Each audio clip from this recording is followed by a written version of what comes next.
Believe you can create, see it as innate in the dream room. Yeah, we're bringing dreams to life in the place to shine in the dream room. Yeah.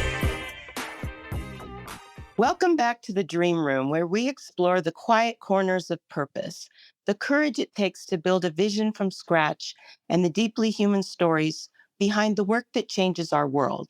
I am your host, Amytra. Today, we are joined by an extraordinary woman whose heart beats loudly for her community. Robin Ritter is the founder and CEO of Uniquely Yours Stability Support, a cornerstone nonprofit right out of Fremont, Nebraska. But Robin is so much more than a title or an organization chart. She's the builder of hope, a fierce advocate for those whose voices often go unheard, and someone who has walked through her own profound fires to create a sanctuary of healing and support for others. Today, we aren't just talking about community service, we are diving into the soul of what it means to give everything to a calling. Robin, welcome to the Dream Room. Oh, thank you. What a nice intro. I really appreciate that. You're welcome. Why don't you go ahead and share with the listeners what your organization is about and things like Sure. that? Thank you. Yes. So our mission is to address the dynamics of homelessness by collaborating with our community in a comprehensive approach to establish permanent stability and independence. From 2007 to 2014, we only had one program, and that was our financial support referral program, which is referral based only. So, Uniquely Yours is designed to address gaps in services. We have several strong, fantastic nonprofits, and over 30 of them are our partners. And so when they make a referral to us, it's for a unique obstacle to housing stability. And that nonprofit is saying that they cannot address what this obstacle is. They can refer to us on behalf of that client to remove what that obstacle is. Then we reach out to our service link partners, which are area businesses that have partnered with us that have the ability to remove that obstacle. For example, we have mechanics and tow companies and vision centers and appliance stores and heating and cooling companies, and a huge list. And that means those area businesses, they want to be a part of the equation too, but they want to make sure that it's for a family or individual that's ready. That family or individual has to have a sustainable plan, or that agency is helping them work on a sustainable plan. In the beginning, I operated out of the trunk of my car. I met people in the parks, the libraries, other agencies, wherever they needed me to be. And then our business grew into our own downtown location. And then in 2014, because now we have a large physical location, we weren't prepared for the magnitude of people that were walking through our doors because we didn't provide services. We supported those existing agencies so that no one falls through the gaps in services. So now we had to figure out, what do we do with these people? How can we connect them to those agency partners? So we held our version of a lunch and learn where we invited family, friends, their neighbors, those in need to come to our agency, have a meal, have a dialogue with us. And we asked them, what would it take for you to be willing to sit down and visit with us and allow us to connect you to those agencies and services here in Fremont to help you work on your goals? Everything they said became our second program, which is called our community support program. And it included comprehensive case management, care packages, a free community computer lab, life skill classes, workshops, budgeting, free counseling, a free unique boutique shop, which is our free thrift store, groups, activities, emergency food pantries, etc. Then in 2023, we had an opportunity because our community has grown, our partners have grown, to reevaluate our service deliveries. And right around that same time, I was praying because Uniquely Yours is faith based. And I thought, gosh, if we could operate out of a church, that would be perfect. And right around that time, St. Timothy Lutheran Church reached out and offered us a large space within their church. And so that's where we are now. Wow, that's amazing. So it sounds like, this is a big operation now. I mean, this is fantastic and you've got all these offshoots. But in the beginning, before you even were operating out of the trunk of your car, I mean, why this particular mission? Sure. So it was in the 80s. I was divorced, a single mom, having my own struggles. I was falling through the gaps in services and I was praying to God to help me. And He blessed me with the entire concept for Uniquely Yours stability support. But there were so many of my personal barriers that I felt guilty. Years went by. I thought, gosh, so many would benefit from an agency that would be willing to work behind the scenes to support other services to ensure no one falls through the gaps in services. But I'm only one person. Hmm. How do you begin? And actually, it ended up that guilt and that fear, it was divine timing because I wasn't ready yet. I can relate to that. So, what is a core value or a specific lesson from your childhood in Nebraska that guides every single decision you make as a CEO today? That everyone has the strength they need to move forward. Sometimes it takes someone who believes in them Yeah. and will listen to them and look at the whole picture, not just what's going on now, centered around a need, but what brought them to that point. And for them to know that they have the power inside of them to make those changes. I think it's our strength also lies in I feel that your experiences and your struggles gives you the natural tools to be able to relate to a particular population that you want to serve. For me, I was a victim of domestic violence. I have been homeless before. Mm. I always had the desire to help other people. And my journey took me back to school, get ready for this next step. And that's why I really believe it was divine timing. Mhm. God was preparing the path and getting things lined up and ready for me to move forward. Did you have doubts along the way? And if you did have those days, what pulled you back to center? Yes. That's a tough one because I had a lot of fear and anxiety. Mhm.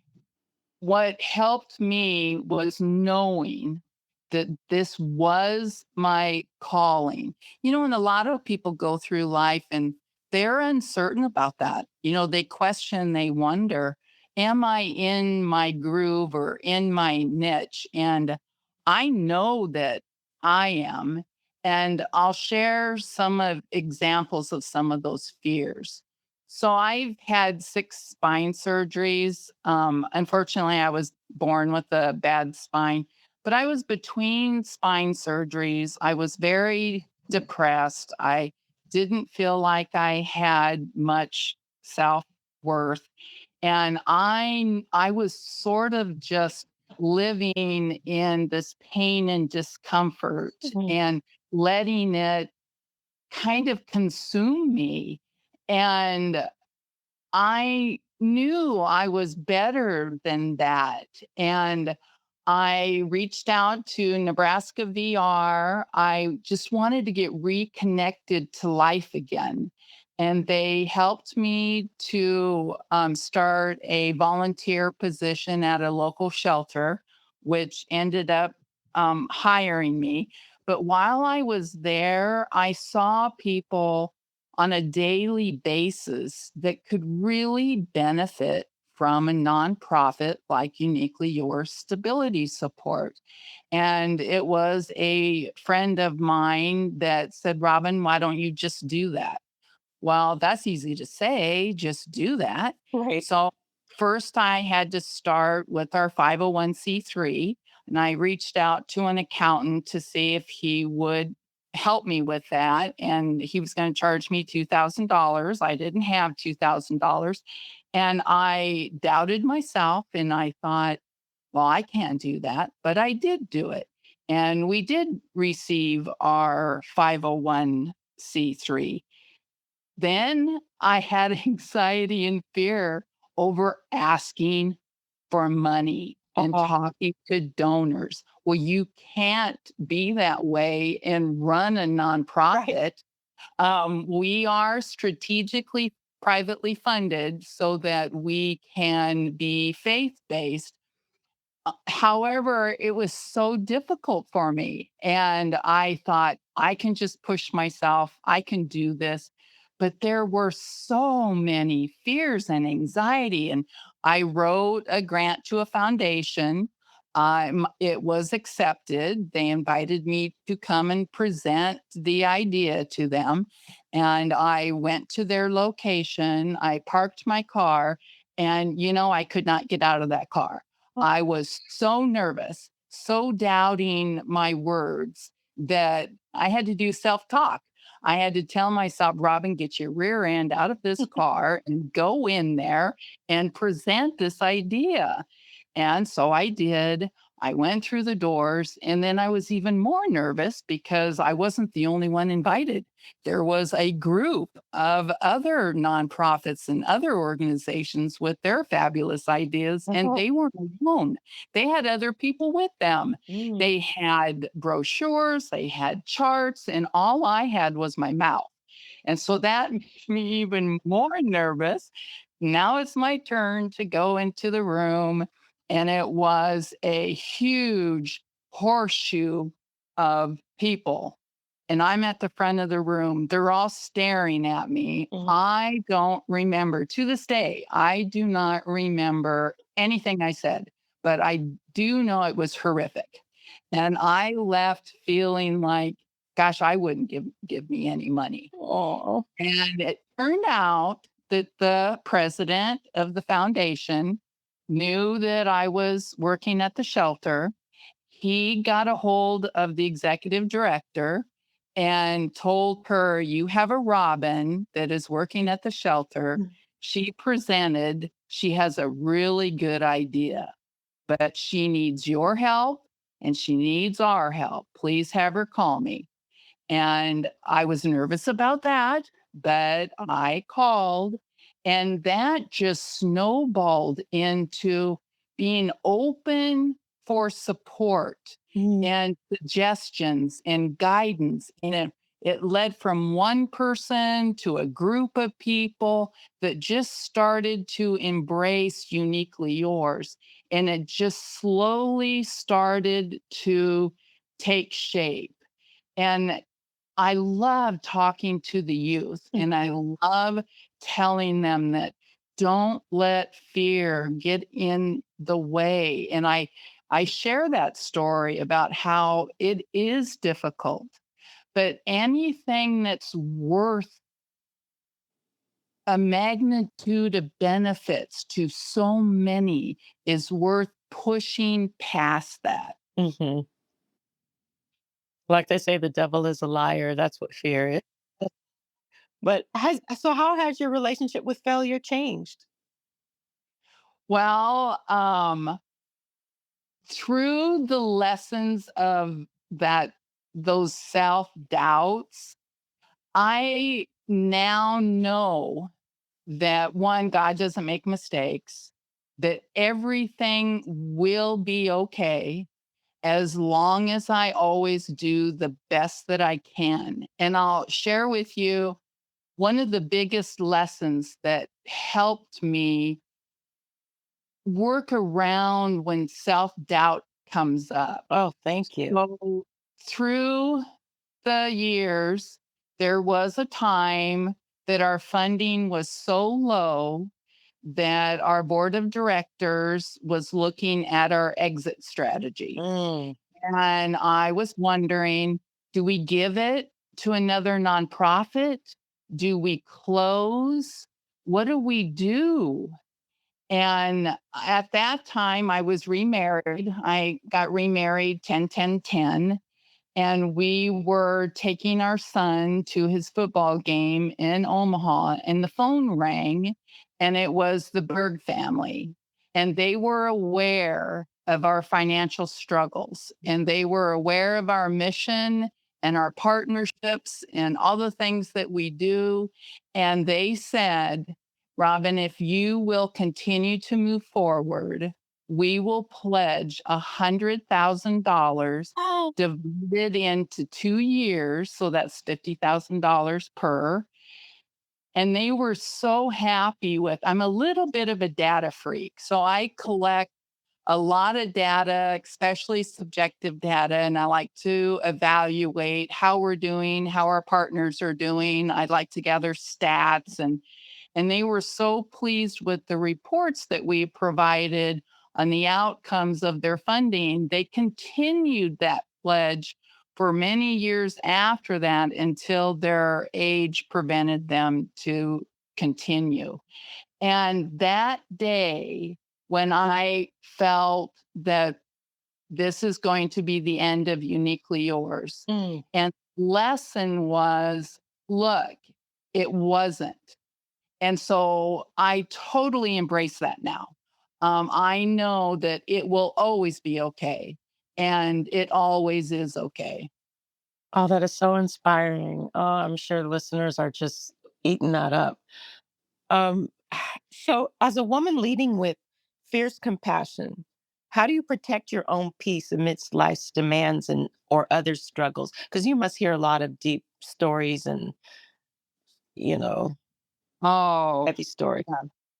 Um, and during our time, COVID hit. That was a big struggle for us. And so you can have a lot of compassion for those that you serve and to be passionate and to work through those fears and anxiety, but like you were saying, personally you need to figure out a compromise.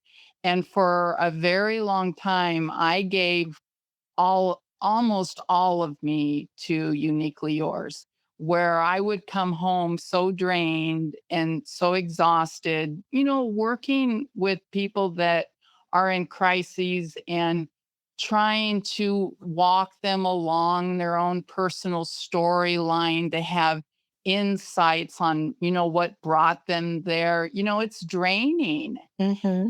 And I had to, for my family and for myself, figure out a way, how can I have those boundaries and how can I balance wanting Uniquely Yours to help so many, but then to still keep my own sanity. Hmm.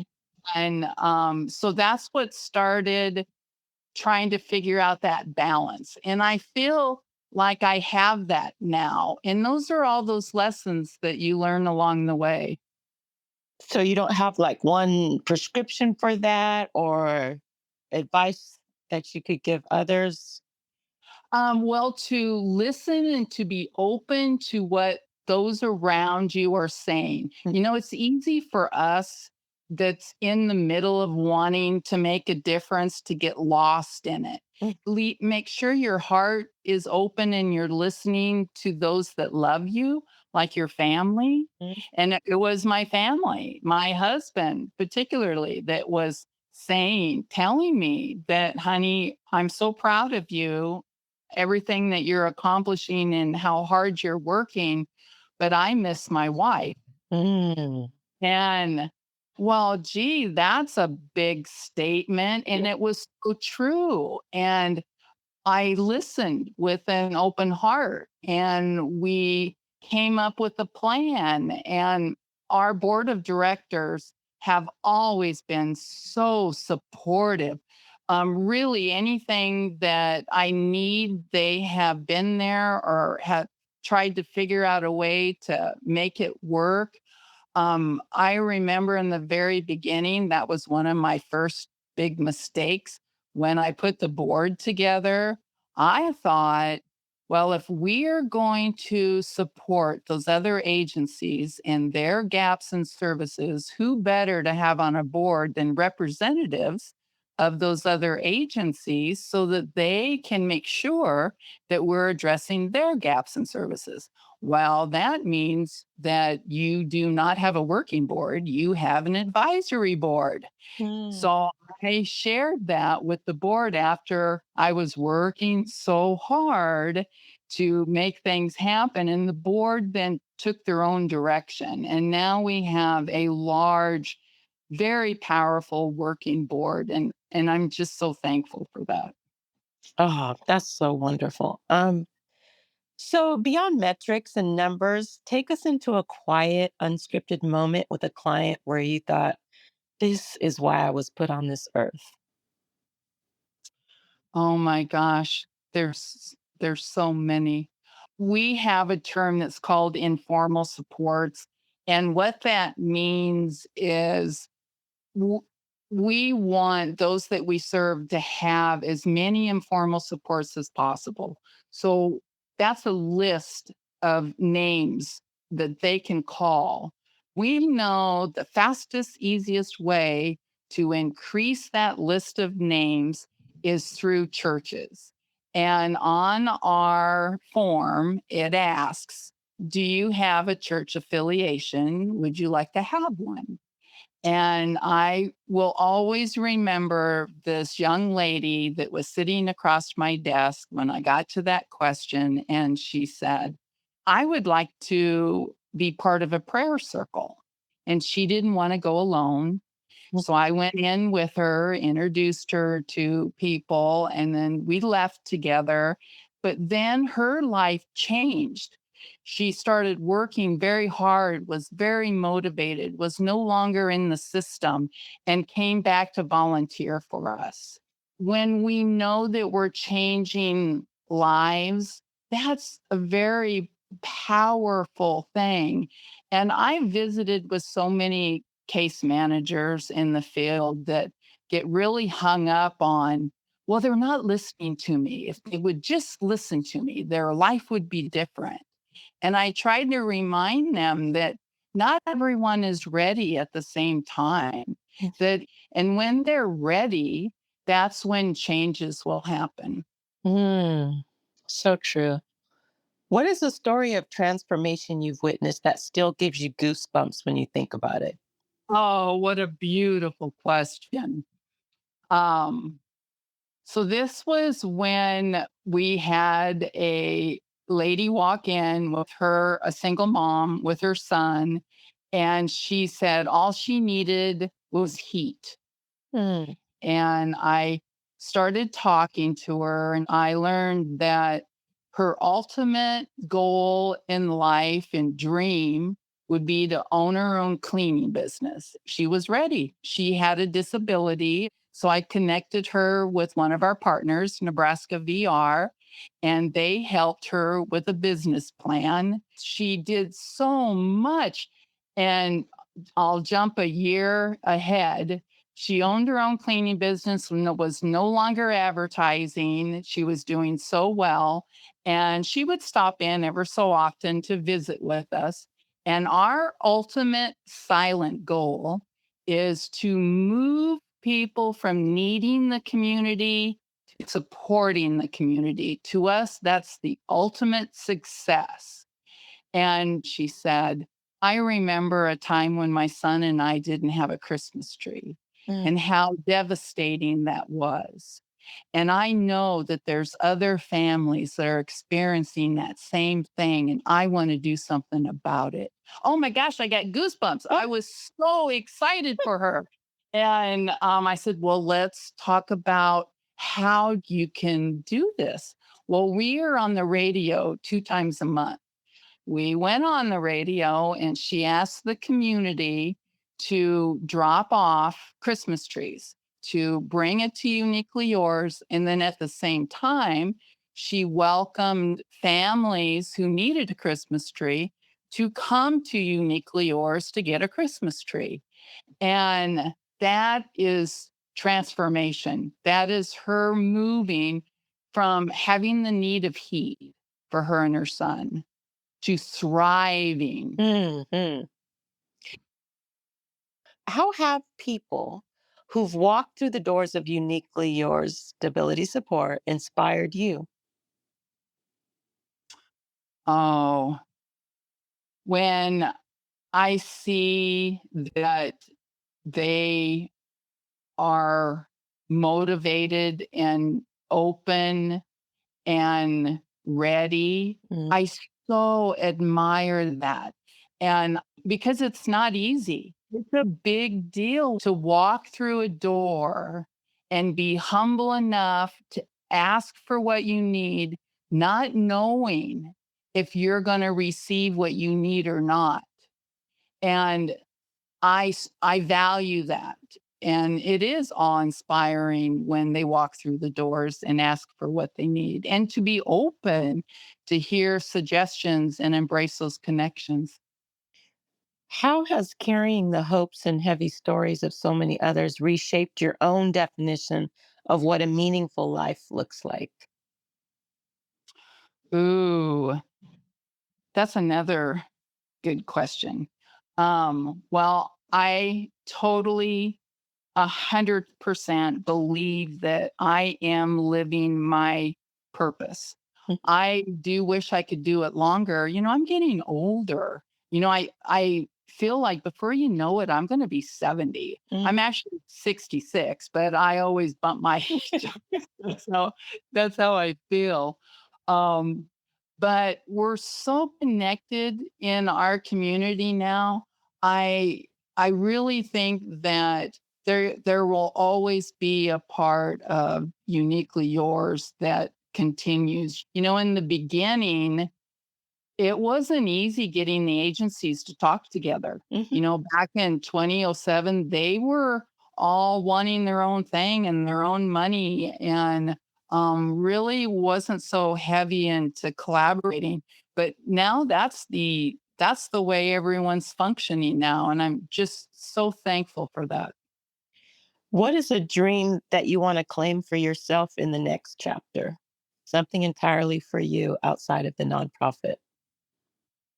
I know that this is connecting myself and the nonprofit.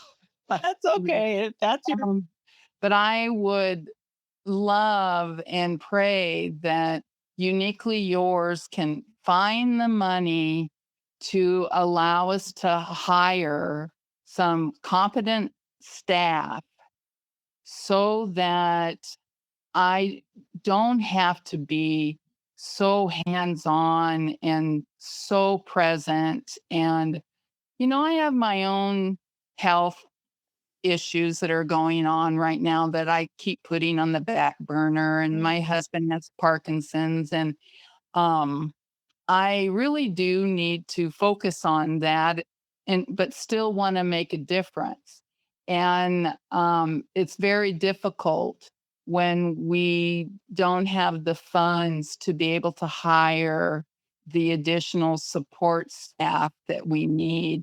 the majority of our funds go to direct client services. And, we're able to stretch those funds because of our service link partners, those area businesses that provide that service at incredible discounts, sometimes for free if it's a car repair or tires or an appliance repair or heating and cooling, whatever that referred hardship is.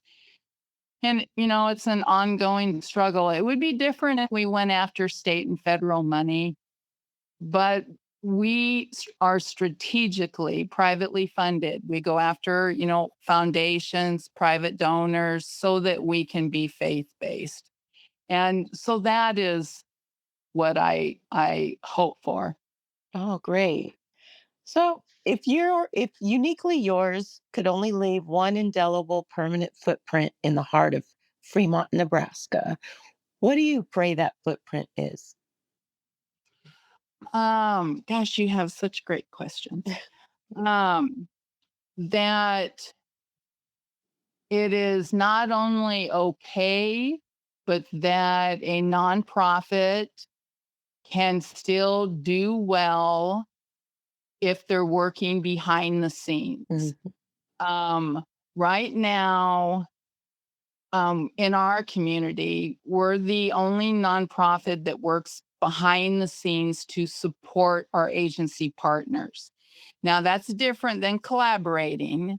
There's lots of collaboration that's going on, but I believe we're setting an example that this is part of the equation, that it takes a village, it takes everyone to have their unique role, and that it's okay to have a role that you're not in the spotlight. Uh, and we're not in the spotlight because we take that position. I still sometimes hear to this day, someone will say, uniquely your stability support, who are they? And we've been around since 2007. Mhm. And it's because of that position, but that's where we need to be able to accomplish our mission. Mm.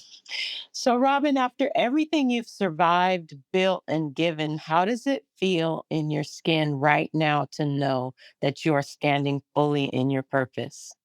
Mm. Absolutely, totally blessed.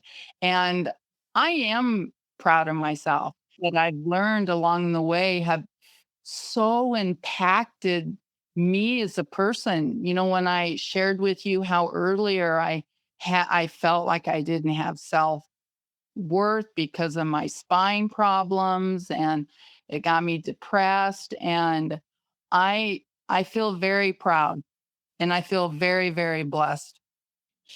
Oh, wow. I just want to thank you so much for being so open and, candid and sharing, especially about your fears and your doubts, because everyone has those at some point, Mhm. that imposter syndrome. I know I felt it many times myself. Yeah. Thank you so much. You're just an amazing guest, such an inspiration. Oh, thank you. It's definitely been my honor and pleasure, and I can't thank you enough for the opportunity.